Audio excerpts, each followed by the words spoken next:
দিল্লি বিমানবন্দরে এয়ার ইন্ডিয়ার এক পাইলটের বিরুদ্ধে মারধরের অভিযোগ করেছেন এক যাত্রী। অঙ্কিত দেবান নামে ওই যাত্রী সোশ্যাল মিডিয়ায় সেই ঘটনার বিবরণ লিখে পোস্ট করেন। সূত্রের খবর, দিল্লি বিমানবন্দরে সিকিউরিটি চেকের লাইনে দাঁড়ানো নিয়ে গন্ডগোলের শুরু। বীরেন্দ্র সেজওয়াল নামে এক পাইলটের সঙ্গে ওই যাত্রীর বচসা শুরু হয়। অভিযোগ, এরপরই অঙ্কিতকে মারধর করা হয়। এয়ার ইন্ডিয়া সূত্রে খবর পাওয়া যাচ্ছে এই ঘটনায় তদন্ত শুরু হয়েছে।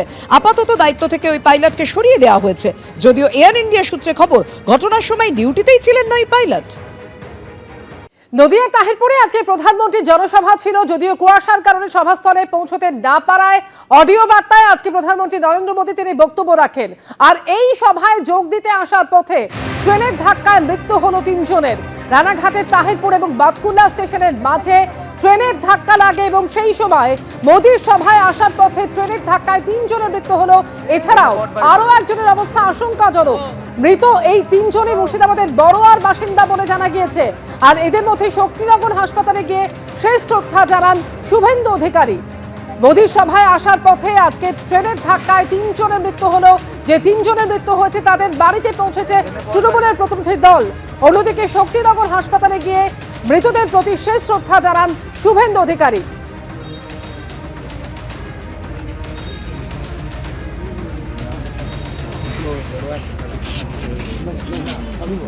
রানাঘাটের তাহিরপুর এবং বাতকুল্লা স্টেশনের মাঝে ট্রেনের ধাক্কা লাগে।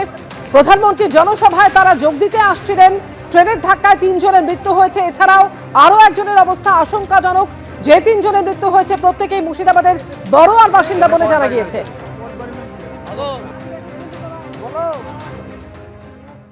তো হঠাৎ শুনতে পেলাম যে মারা গেছে, এবার বাথরুমে গিয়েছে বলছে, তাই আমি তো জানি না সঠিক। আমি তো এখানে আছি, ও সেখানে আছে। এবার যা ব্যবস্থা নেবার প্রশাসন নেবে। আমার ছেলেটা আছে নাবালক, দুজনে এসছিল, ওরা বলি গেল হ্যাঁ কি চাইছেন, সাহায্য করবো তাই বলি গেল। এখান থেকে মৃত্যু সংবাদ এইটুকুই শুনছি, তাছাড়া আদার্স কিছু আমরা তো জানি না। বাড়িতেই ছিলাম। 2 জন, এই পাশাপাশি 2 জন আর একটা আহত, 3 জন।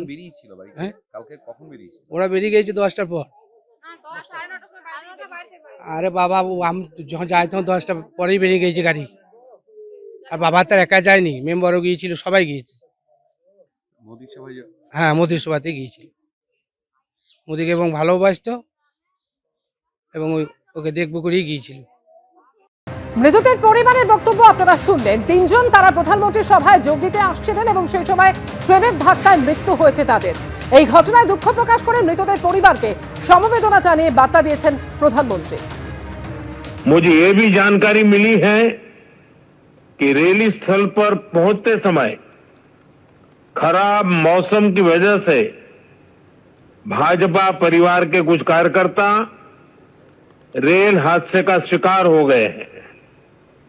जिन बीजेपी कार्यकर्ताओं की दुखद मृत्यु हुई है, उनके परिवारों के प्रति मेरी संवेदनाएं हैं। जो लोग इस हादसे में घायल हुए हैं, मैं उनके जल्द स्वस्थ होने की कामना करता हूं। दुख की इस घड़ी में हम सभी पीड़ित परिवारों के साथ हैं। প্রধানমন্ত্রী জনসভায় যোগ দিতে আসার সময় যে দুর্ঘটনা ঘটে, যে ঘটনায় 3 জনের মৃত্যু হয়েছে, এই ট্রেন দুর্ঘটনা নিয়েও মৃত্যু নিয়েও শুরু হয়েছে দড়ি টানাটানি। মুর্শিদাবাদের বড়োয়ায় একদিকে মৃতদের বাড়িতে পৌঁছানো তৃণমূল নেতৃত্ব, অন্যদিকে কৃষ্ণনগরের হাসপাতালে গিয়ে শেষ শ্রদ্ধা জানালেন শুভেন্দু অধিকারী। দুটি ছবি রেখেছি আপনাদের সামনে। মুর্শিদাবাদের বড়োয়ার বাসিন্দা এই 3 জন আজ তাদের বাড়িতে গেলেন তৃণমূল নেতৃত্ব। আর অন্যদিকে কৃষ্ণনগরের হাসপাতালে গিয়ে মৃতদের পরিবারকে শেষ শ্রদ্ধা জানালেন শুভেন্দু অধিকারী।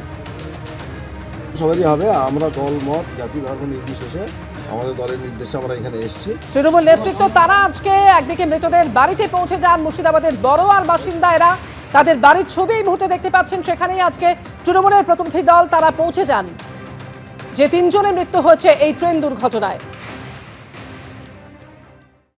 এই যে পরিবার, একজনই উপার্জনকারী হয়েছে গোপীনাথ দাস, এবং তার বয়সও খুব অল্প, 30 বছর বয়স।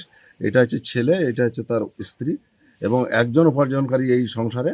আমরা দল মত নির্বিশেষে, জাতি ধর্ম নির্বিশেষে আমাদের সুপ্রিমো মমতা বন্দ্যোপাধ্যায়, অভিষেক বন্দ্যোপাধ্যায় সর্বভারতীয় নেতৃত্ব এবং ডেভিড দার নির্দেশে আমরা এখানে এসেছি। আমাদেরকে বলেছে আপনারা তাড়াতাড়ি যান ওখানে এবং মানুষের পাশে থাকেন, সে যে দল করুক না কেন।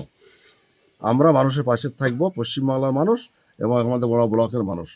আমরা সব রকম সহযোগিতা করব এই দুর্ঘটনা প্রবণ এই মৃত্যু পরিবারের পাশে আমরা থাকি। আমাদের 3 জন মৃত্যু হয়েছে, 1 জন ইনজুরি আছে, আরও 2 জন এখানে মশরডা হয়েছে 1 জন, আর 2 জন হচ্ছে সাবলদহতে। সাবলদহে 1 জন ইনজুরি আছে। নরেন্দ্র মোদীর হেলিকপ্টার নামতে পারল না, ফিরে যেতে হলো কলকাতায়। অডিও বার্তার মাধ্যমে তিনি কিছু বক্তব্য রাখলেন বিজেপির কর্মী সমর্থকদের উদ্দেশ্যে। তবে তাতে কি মন ভরল? তা কি ভরে? একদমই ভরে নাই। হতাশই হয়, কারণ এই পরিস্থিতি। হ্যাঁ, সবারই আফসোস একটা, সবারই আফসোস। স্যার আসলে সবাই খুশি হতাম, স্যার আসতে পারিনি। যাই হোক, নেক্সট অবশ্যই তাকে পাবো আমরা। সকালবেলা সবার আফসোস, দাদাকে দেখতে পারলাম না আমরা, দাদাকে দেখতে পারলাম না, এটা সবার আফসোস। স্যারকে দেখবো বলে আসলাম, বাদগুলো থেকে হেঁটে আসলাম টায়ার পরে, স্যারকে দেখতে পারলাম না, মন খুব খারাপ। ফিরে বাড়ি যাচ্ছি, খুব আশা করে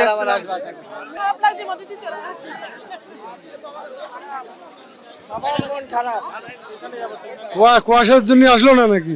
না, দেখা হয়নি আমাদের সঙ্গে, দেখতে পারলাম না মোদী সরকারকে। এই ওয়েদারের জন্য মোদিজি আসতে পারেননি, এর জন্য আমরা অন্তর থেকে খুবই দুঃখিত। জয় শ্রীরাম। মোদিজি ভার্চুয়ালের মাধ্যমে আমাদের যে শুভেচ্ছা বার্তা পাঠিয়েছে, তার যে নির্দেশ, সেই নির্দেশ অনুযায়ী আমরা পথ চলবো আগামী দিনে। না, মোদিজি যে এত কষ্ট করে এসে থাকলাম, তা তো তাকে দেখতে পারলাম না, এটাই আফসোস। কষ্ট নিয়ে চলে আছে, আর কি বলবো। জয় শ্রীরাম। আমরা আশাবাদী উনি আবার আসবেন। এতজন মানুষ আমরা এসেছি, সবাইকে উনি হতাশ করবেন না। এই পশ্চিমবঙ্গের মাটিতে উনি আবার আসবেন। প্রতিটা মানুষের পশ্চিমবঙ্গের মন জয় করে নিয়েছে এবং আজকের জনসভাতে বুঝিয়ে দিচ্ছে যে আগামী দিন 26 নির্বাচনে তৃণমূল কংগ্রেসের বিসর্জন। তারপরে নেতাজি পার্কে নরেন্দ্র মোদীর সভা বাতিল হয়ে গেছে এবং হতাশ যারা এসেছিলেন সমর্থকরা তারা ফিরে যাচ্ছেন। আমরা দেখতে পাচ্ছি এই মুহূর্তে মোদীর কাট আউট নিয়ে ফিরে যাচ্ছেন। আপনারা তো অনেক আশা নিয়ে এসেছিলেন, নরেন্দ্র মোদী এলেন নাকি? মোদীজি এসছে, আমরা না এসছে আমরা খুশি। সে একটা দেশের প্রধানমন্ত্রী, হেলিকপ্টারে উঠতে পারেনি বলে সে আসতে পারেনি। আসার জন্য এখানে 2 ঘন্টা এয়ারপোর্টে মোদীজি বসেছিল, আকাশের ওয়েদারের জন্য সে আসতে পারেনি। আপনারা কতটা আশা নিয়ে এসেছেন? আমরা যতটা আশা নিয়ে আসি ততটা আশা নিয়ে আছি আমরা। সে এসছে তাতেও খুশি, আর না আসছে তাতেও খুশি। যান্ত্রিক গোলযোগের জন্য আসতে পারেননি উনি, এই ওয়েদারের এই অবস্থা, ওই জন্যই আসতে পারেননি। উনি তো দেশের প্রধানমন্ত্রী, উনি ওনার মানে ব্যাপারটাই আলাদা। উনি আসছেন, এটাই বড় কথা। এইবার আসতে পারবেন না, আগামীতে আসবেন। এখন এটা তো কারোর হাতে নেই। ওইটার দুর্যোগের জন্য আসতে পারলো না, আর কি হবে? এই আছে মেন কথা। আমাদের তাতে আর কি করা যাবে, কিছু করার নেই। আমরা এসছি তো অনেক দূর থেকে, না এসছিলাম। আমরা আশা করি মোদি আবার পরে প্রোগ্রাম করুক, আমরা আবার আসবো। যদি নাও আসতে পারে তাও আমরা তার সাথে আছি। ওনার সিকিউরিটি সবার আগে, আমরা এর জন্য গর্বিত। উনি আসতে পারেনি তাও গর্বিত। কেন? ওয়েদারটা ওনাকে দেখে হয়নি, ওয়েদার হচ্ছে ওয়েদার মতো। সুতরাং আমরা ওনার সাথে আছি, সবসময় থাকবো। জয় শ্রীরাম। আমাদের ভালো লাগলো শুনে, এবার তিনি তো আসতে পারেননি, সেজন্য আমরা দুঃখিত। এবার আবহাওয়ার জন্য আসতে পারেননি, সেজন্য আমরা দুঃখিত, কিন্তু আমরা খুশি। কি করা যাবে? কুয়াশার জন্য বললো, উনি বললো নামতে পারেনি হেলিকপ্টার, সে অন্য কিছু করা যাবে না। হ্যাঁ, কি শোনা করতে কুয়াশার জন্য হেলিকপ্টার ল্যান্ড করতে পারছে না। হ্যাঁ, খারাপ তো লাগছেই, কিন্তু কিছু করার নেই, দুঃখের সঙ্গে বলতে হচ্ছে আমরা আজকে প্রধানমন্ত্রীর দর্শন পাইনি, তাই আমরা খুবই দুঃখিত হয়ে বাড়ি যাচ্ছি। আজকে থেকে এসছি, কোন সময় এসছি, উনিকে দেখার জন্যই তো আসা হয়েছে। সেটা যখন দেখতে পারলাম না, আমাদের মনে তো কষ্ট হবেই। আমার অত কষ্ট হয়নি, আমি তো এমনি দেখেছি, তারপরে ও আমার কোনো ব্যাপার না। এবিপি আনন্দ, এগিয়ে থাকে, এগিয়ে রাখে।